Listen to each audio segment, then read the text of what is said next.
Bienvenidos hermanos y amigos una vez más al repaso de la lección de la escuela sabática.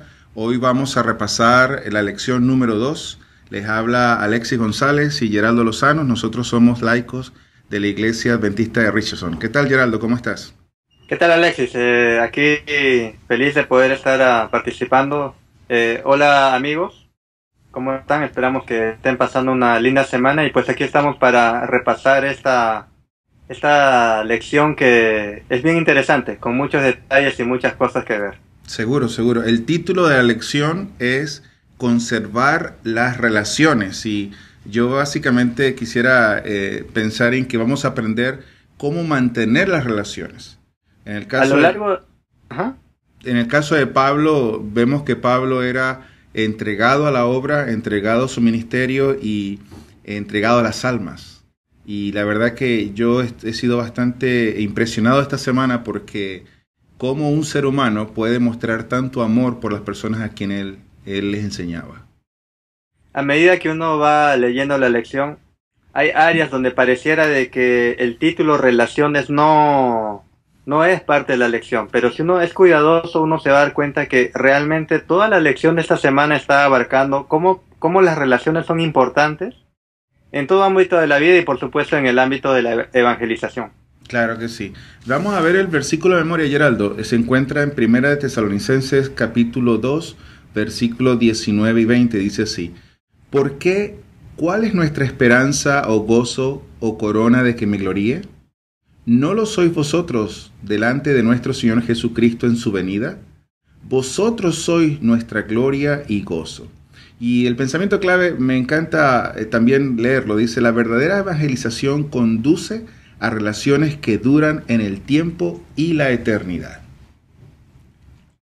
La Imagínate. semana pasada habíamos dejado a Pablo, a Silas golpeados, ensangrentados, con un final, digamos, positivo dentro de todo, pero finalmente llegan a Tesalónica, ¿no? Y ahora empieza una nueva etapa en la aventura de estos misioneros y si uno va, ¿qué tal si leemos de una vez allá en Hechos 17, el versículo 5? Ok. Vamos a ir allí para ya entrar de lleno a lo que nos dice aquí la palabra. Hechos 17:5 dice: pero los judíos, llenos de envidia, llevaron algunos hombres malvados de la plaza pública, organizaron una turba y alborotaron la ciudad, asaltando la casa de Jason y procurando sacarlos al pueblo. Al no encontrarlos, arrastraron a Jason y a algunos de los hermanos ante las autoridades de la ciudad, gritando: estos que han trastornado al mundo han venido también aquí. O sea que llegan a Tesalónica y otra vez problemas, ¿verdad? Estas personas que llaman la atención, como el repaso menciona, tal vez la palabra clave que podría resumir allí lo que estaba sucediendo es celos, ¿no? Envidia de un grupo de judíos hacia estos otros judíos que vienen a dar la palabra. Y entonces reclutan gente de la calle, gente que estaba, el comentario bíblico dice que gente ociosa que estaba por los mercados, por allí, los reclutan con el único objetivo de causar revuelta, confusión y entonces que la gente vea que se está dañando el mensaje de Pablo y de Silas. Claro, fíjate que los cargos de los oficiales romanos eran por solo un año. Y ellos entendían que cuando la gente hablaba de un Mesías, ellos entendían que estaban hablando de un nuevo rey, alguien que les iba a destronar, alguien que les iba a quitar lo que ellos tenían. Entonces nace el celo, nace el quizás como humanos querer cuidar lo que tienen, lo que han logrado, y en esa envidia ellos tienen que confabular. Y como tú explicabas, ¿no? Se reúnen y empiezan a alborotar, reclamando, Geraldo, de que ellos trastornaban el mundo entero. Ahora, sabes que la Biblia dice que el Evangelio es como una espada, ¿no? Y no hay que echarle culpa al Evangelio de que marca la división, sino es la respuesta del ser humano al Evangelio lo que divide. Como bien sabemos, el Evangelio se enseña a través de tantos medios, ¿no? Y en el caso de que estamos estudiando a través de las enseñanzas de Pablo, es la respuesta que tienen los seres humanos al Evangelio de Jesús, lo que marca los que aceptan y los que no aceptan. Entonces, los que no aceptan son los que no se quedan quietos.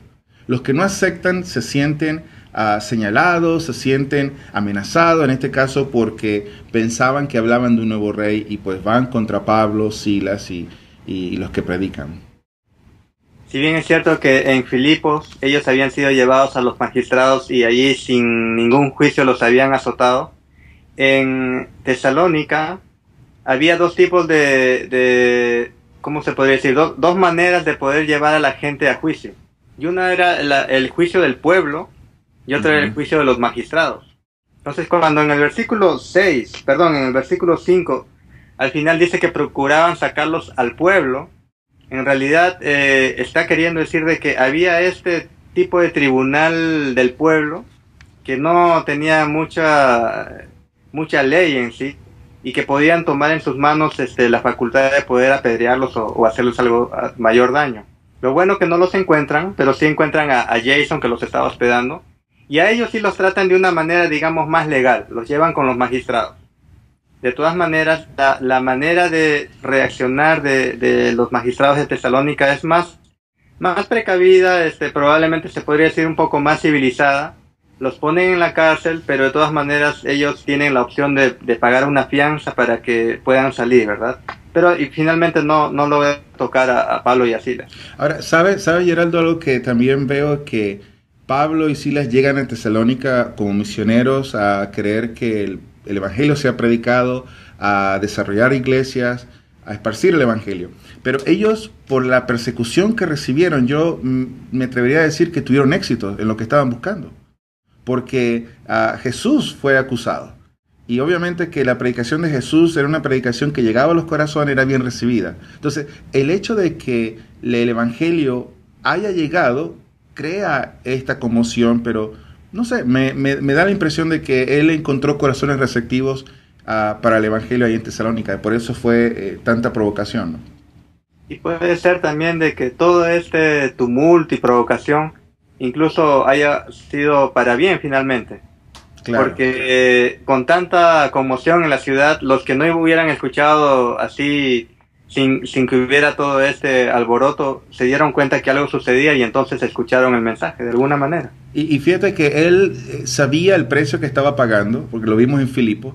Él sabe que en Tesalónica está siendo víctima de una persecución injusta y es su amor por las almas. Mira, yo la verdad esta semana me quedo impresionado por la muestra de que él tenía el Espíritu Santo.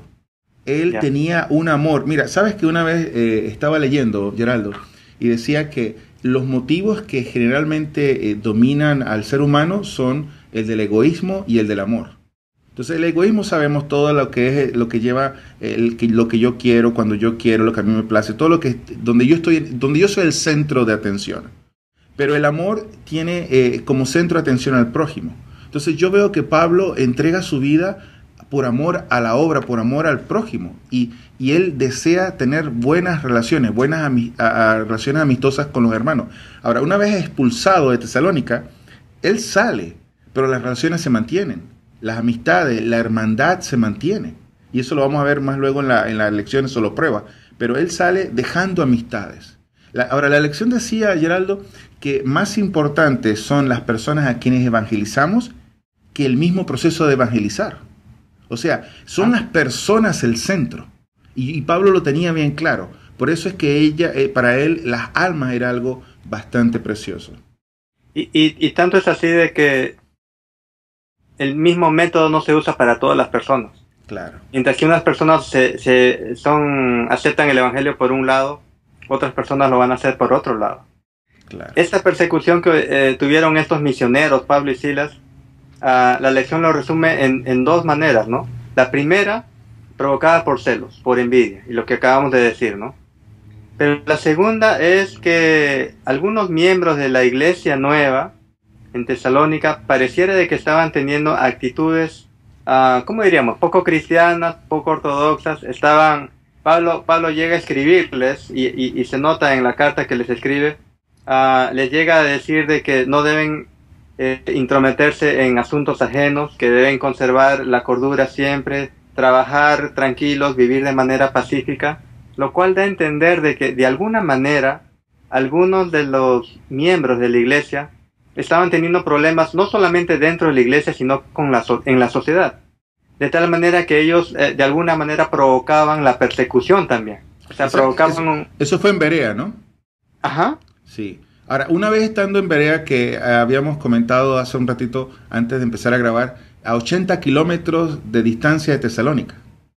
Y ahí encontramos, o sea, 80 kilómetros son 80 kilómetros. Y encontramos que la mala intención de estos judíos no se queda en Tesalónica, sino que los lleva a ellos a perseguir a Pablo aún en Berea.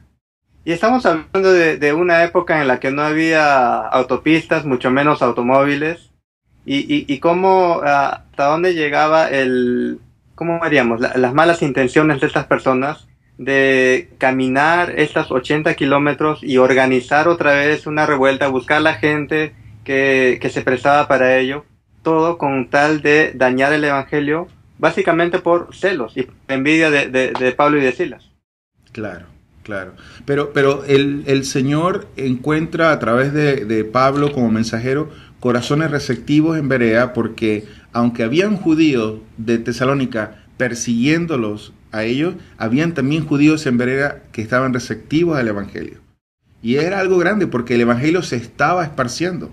Si vemos en este viaje de Pablo por todas estas ciudades, él estaba dejando la semilla, y enfocándonos en el título de la lección, él estaba dejando amistades, él estaba dejando almas que sabemos que Primera Tesalonicenses no lo escribió en Tesalónica, es una carta que él escribe desde afuera, y dice algo que me gustó, leí en un versículo que dice que estamos separados en cuerpo, creo, pero no de corazón. Estamos separados, privados de vista, pero no de corazón. Primera Tesalonicenses 2:17. O sea, imagínate, él pasa poco tiempo en Tesalónica, él pasa poco tiempo en Berea, sin embargo ya en él brotaba una hermandad, unos lazos de hermanos en la fe, si se quiere, profundos. Porque eso lo muestra la lección y lo muestra el libro de Tesalonicenses, donde él realmente siente una preocupación por el estado espiritual de los tesalonicenses, cuando vemos que Timoteo pues es mandado a llevar estas cartas. Ahora, las dos ciudades tienen una personalidad diferente, se podría decir. Exactamente. Mientras que en Tesalónica el pueblo se deja llevar por los judíos que están alborotando todo, en Berea la gente es un poquito más juiciosa y le gusta escuchar. Dice que son más nobles y escuchan las escrituras, pero no solamente escuchan, sino que tienen la particularidad que al escuchar algo nuevo van y escudriñan para ver si las cosas son así. Y esa es una gran lección para nosotros hoy en día en el 2012, porque cuántas veces uno escucha algo nuevo y uno dice, no, creo que no, eso no está bien, o creo que sí. Pero uno no se da el trabajo o el tiempo de investigar con la palabra de Dios para realmente llegar a una posición, como diríamos, cristiana, ¿verdad? Fíjate que es importante lo que acabas de mencionar, porque hay tanta confusión, hay tanto color gris allá afuera, hay tanta mezcla de la verdad con la mentira, que yo pienso, Geraldo, que en el tiempo que estamos viviendo, el hijo y la hija que verdaderamente quieren seguir a Jesús deberían tener como parte de sus vidas el escudriño de la verdad, para profundizar en lo que creemos, en el que podamos nosotros defender y explicar. Mira, es a veces una lástima que muchas veces nosotros creemos, pero no podemos ni siquiera explicar lo que creemos. Entonces, sería bueno que supiéramos que estamos en un tiempo tan delicado que es nuestra tarea, sería nuestra responsabilidad meternos en la Biblia y dejar que el Señor nos muestre, nos verifique, nos confirme la verdad, así como lo hacían los bereanos. Hablando de explicar lo que uno conoce, igual, esta turba, como acabas de mencionar, de judíos celosos viaja desde Tesalónica a Berea unos 80 kilómetros, 45 millas, y causan el alboroto otra vez. Y entonces los allegados de Pablo creen conveniente sacarlo inmediatamente y llevarlo hacia Atenas. Sí. Ahora, en Atenas se desarrolla algo diferente, que Pablo hasta ese momento no sé si decir que no había encontrado, pero una nueva situación. Y es que en Atenas, y especialmente en toda Grecia, ¿verdad? Pero especialmente en Atenas, la gente tenía un amor y buscaba mucho el conocimiento. Se encuentra en un lugar donde la gente está, el hablar diario era las cosas nuevas, conocimiento nuevo, nuevas filosofías, y entonces él llega y empieza a a observar y aprende y mira, y entonces de esa manera él empieza a diseñar una nueva estrategia de cómo llegarles a esas personas, a estos griegos, filósofos. Ahora, fíjate, Geraldo, que en Atenas él también fue a la sinagoga y encontró oídos receptivos a aquel Mesías del Torá, del Antiguo Testamento, ¿verdad? Que lo hablamos la semana pasada. Pero el punto más resaltante, que es el que tú mencionas, es la forma como él se acerca a aquellos estudiados, a aquellos filósofos, a aquellos hombres intelectuales, donde él se encuentra con ellos en su campo, en el tema que a ellos les interesa. Y de ahí parte la predicación.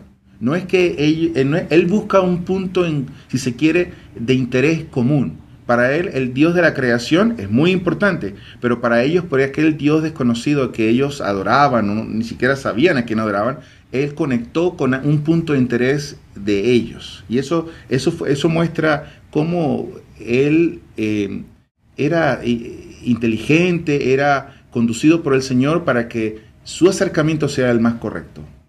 A mí me llama mucho la atención y me gusta imaginarme Pablo en el Areópago, ¿verdad? Con todos estos filósofos. El Areópago era el lugar donde se hacían los juicios, tanto civiles como penales, pero también era el lugar donde se juntaban todas estas personas que estaban buscando nuevo conocimiento. Y por un lado estaban los epicúreos, que su filosofía más importante era el materialismo. No el materialismo en el sentido de dinero, sino en lo material. La materia. En la materia, exacto. Todo era de materia, ¿verdad? Y los estoicos que tenían, que les preocupaba mucho la diferencia entre el determinismo, o podríamos decir la predeterminación, y la libertad humana. Así que Pablo llega y empieza a hablarles a esas personas, no citando ya la Biblia, pero citando a algunos poetas y algunas personas, filósofos, que ellos conocían, de tal manera de que para ellos era algo conocido y era una manera linda de poder empezar a escuchar una nueva filosofía. Ahora, ¿sabes algo que me llama la atención de la personalidad de Pablo? Es que Pablo buscaba establecer relaciones. O sea, Pablo salía, iba donde estaban ellos. Él buscaba las oportunidades, él buscaba en qué cree esta gente, cómo conecto, cómo yo tomo una oportunidad y puedo predicar del Señor.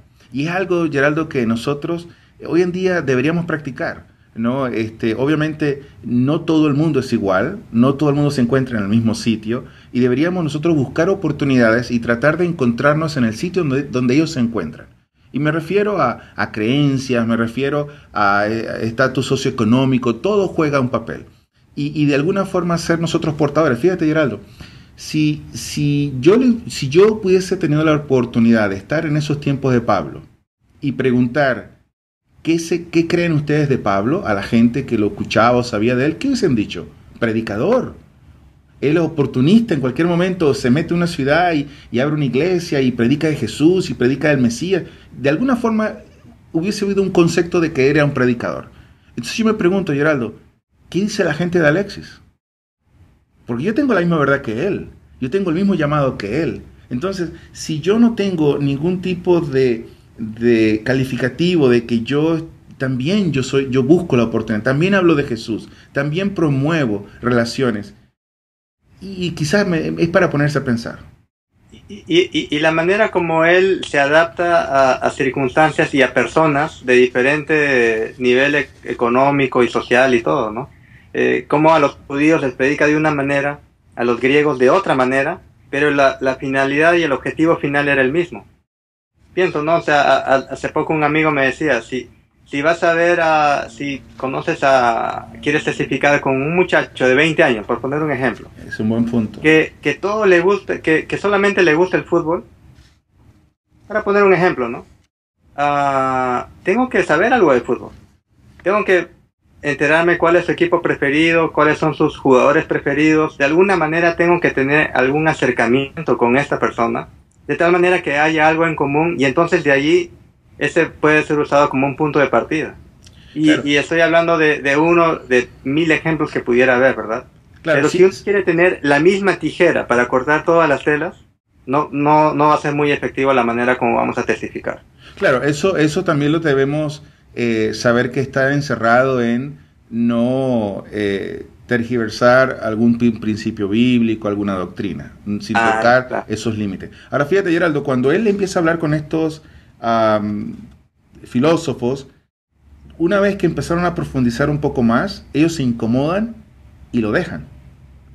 Entonces, él se da cuenta de que de alguna forma ese acercamiento que él tiene no es una ciencia exacta, no necesariamente va a producir los mismos resultados siempre, pero de alguna forma así lo hacía él. Entonces luego él va a Corintio. En Atenas también consiguió gente que le escuchó. Dios gracias, siempre hubo corazones receptivos. Ahora, en Corintio, que ya sale de la provincia de Macedonia, ya está ahora en la provincia de Acaya. Y sabes, en estos viajes de Pablo, veamos el aspecto humano, ¿no? Se requería esfuerzo. Él pasó por incomodidades. Él pasó, mira, la fe tenía que estar activa, creyendo de que Dios abría camino, que Dios buscaba las oportunidades, los corazones receptivos. ¿Y dónde quedaban los intereses personales que hoy en día vemos que son tan elevados? Hoy en día el individualismo, solo me importo yo, lo que yo deseo. En cambio, Pablo se está dando por otros. Esa parte a mí me emociona, porque como otro ser humano se da por otros. Le importa el prójimo, le importa que esta verdad eterna llegue a otros para que haya salvación. Entonces, bueno, llega a Corintios, y en Corintios él está empezando a preocuparse por los amigos, los hermanos de Tesalónica. Es que a veces vemos a Pablo o vemos a algunos de los apóstoles como una postura fuerte, férrea, que sí demora a calificar el mal como mal, etcétera, ¿verdad? Pero estas personas iban, testificaban y predicaban, primero porque Jesús les había mandado que hagan eso, pero segundo porque amaban a la gente. Sí. Y eso es un principio básico. Sí, sí. O sea, una persona no puede predicar o testificar si es que no tiene amor hacia esa persona. Si no, va a ser algo mecánico, algo teórico, mira, 1, 2 y 3 y el resultado debe ser este. Pero cuando hay amor, lo que mencionabas, ¿verdad? El sacrificio de Pablo, el tener que dejar un lugar, ir a otro lugar. Y estamos hablando de 3 semanas en Tesalónica, nada más. Y todas las relaciones que él establece, lo que a él le duele salir del lugar, bien interesante cómo él se conduele y se preocupa por la realidad y los diferentes problemas que pudiera haber en la nueva iglesia. Pero Geraldo, llevándolo a un punto práctico, entonces Ajá. deberíamos nosotros tener el deseo de incrementar nuestras relaciones. Deberíamos nosotros estar en un deseo de provocar oportunidades. Por ejemplo, uno va al supermercado y uno está haciendo la cola para pagar. Y a veces ve una persona adelante o atrás que uno perfectamente podría saludar, podría invitar a comentar algo, a que Dios ponga la oportunidad. Pero a veces somos, en estos tiempos tan modernos, somos tan individualistas. Parece que andamos en la calle dentro de una caja que no nos permite ver a nadie y no queremos que nadie nos vea a nosotros. Entonces yo pienso que todos tenemos hoy en día celulares, ¿verdad? Y en los celulares tenemos contactos de amigos, de conocidos. Ese celular debería siempre tener cada vez más contactos. Porque esa era la expresión de Pablo. Pablo, cada vez más gente lo conocía, cada vez más gente sabía del evangelio que él predicaba. Entonces, nosotros tenemos hoy en día el evangelio eterno tal cual lo tenía Pablo. Tenemos la oportunidad de hablar con muchas personas. Unos más que otros tienen la facilidad, pero deberíamos tener el intento de exponernos como Pablo lo hizo. Para mí, esa es la parte principal. Y que Dios mediante desarrolle el cariño, el amor por el bienestar del prójimo. Que eso es, digamos, parte de ese amor que deberíamos todos tener. Preocuparnos por el bienestar del prójimo. Y obviamente sabemos que el bienestar final es la salvación del prójimo. Esa es la clave, porque tú mencionabas muy buen ejemplo, ¿no? Como en el supermercado, en cualquier lugar estamos en contacto con la gente y no hacemos nada muchas veces. Y peor aún, diría yo, en la iglesia. Cada semana llegan visitas, gente que de alguna manera llega a congregarse y que quisiera saber más.